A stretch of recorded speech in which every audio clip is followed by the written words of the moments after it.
सारी दुनिया की ठोकर खा लो,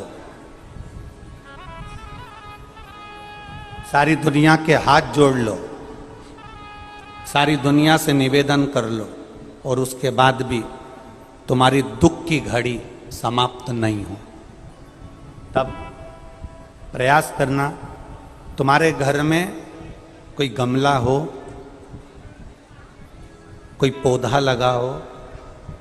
जो भी पौधा लगा हो, हम ये नहीं कहेंगे कि वो गुलाब का है कि गेंदा का है कि शमी का है कि बेलपत्री का है। जो पौधा तुम्हारे घर में लगा, जो पौधा, एक प्रयास करना। अभी सावन चालू हुआ है, अगर तुम्हें लगता है कि मेरी दुख का समय समाप्त नहीं हो रहा, मेरी दुख की घड़ी समाप्त नहीं हो रही, तो घर में रहने वाले जितने लोग आस्था चैनल पर कथा सुन रहे हैं, जितने फेसबुक यूट्यूब पर कथा सुन रहे हैं और जितने पुष्कर राज की इस पावन धरा पर बैठकर कथा सुन रहे हैं, उनसे निवेदन करेंगे, श्रावण 2 सावन अब की बार हैं, एक अधिक मास का भी पड़ेगा और एक श्रावण ये पड़ेगा। ये जब 2 श्रावण पड़ते हैं तो इसमें हरि और हर का मिलन होता है, हरि और हर का मिलन, क्योंकि अधिक मास जो है वो भगवान पुरुषोत्तम का है, भगवान विष्णु का, और सावन के मध्य में अगर पड़ रहा है तो देवाधिदेव महादेव के साथ भगवान हरि का मिलन हुआ है, इसलिए इसको हरिहर श्रावण कहते हैं। ये 2 महीने के श्रावण में अगर मान लो एक दिन आपका निकल भी गया, 2 दिन आपके छूट भी गए, कोई दिक्कत की बात नहीं है।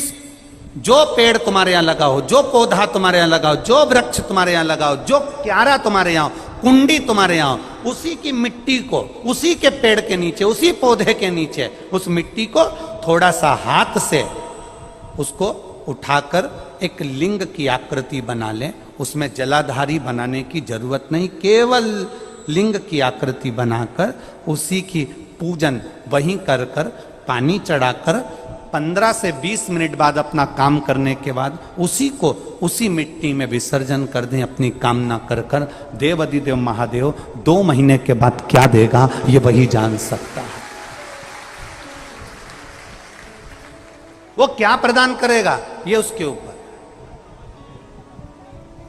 देख लिया हमने, बहुत प्रयास कर कर देख लिया, सारी दुनिया का हमने प्रयोग कर कर देख लिया। इनसे भी पूछा, उन्होंने कहा बाथरूम इधर बना दो, वास्तु शास्त्री ने कहा ये बना दो, ज्योतिष आचार्य ने कहा ये बना दो, उन्होंने कहा ये बना दो, उन्होंने कहा वो बना दो। हमने दुनिया का काम कर कर देख लिया, हाथों की अंगूठियां बदल कर देख ली, नग आभूषण बदल कर देख लिए, सोने की दिशा बदल कर देख ली, सीढ़ियों की दिशा बदल कर देख ली। अब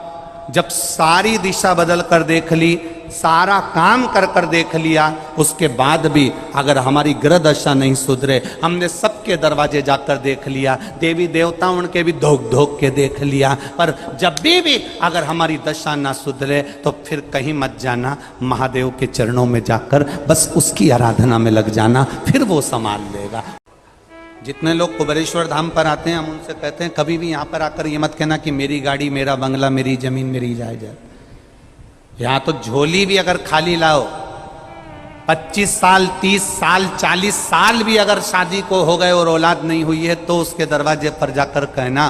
कथा सुनते सुनते उसके 7 दिन की कथा में कंकर शंकर का स्पर्श रोज कर कर अपने गर्भ को लगाते हुए कहना, तेरी कथा सुन रही हूँ, मैंने सुना है तू सबकी गोदी भर देता है, मेरी शादी को 30 साल हो गए, झोली तो तू ही भरेगा, मुझे विश्वास है, खाली नहीं लौटाएगा, और वो देकर ही भेजता है,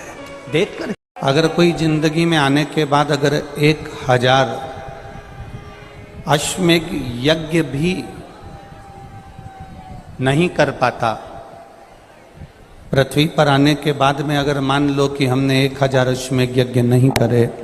1000 अश्वमेघ यज्ञ को हम नहीं कर पाए, तो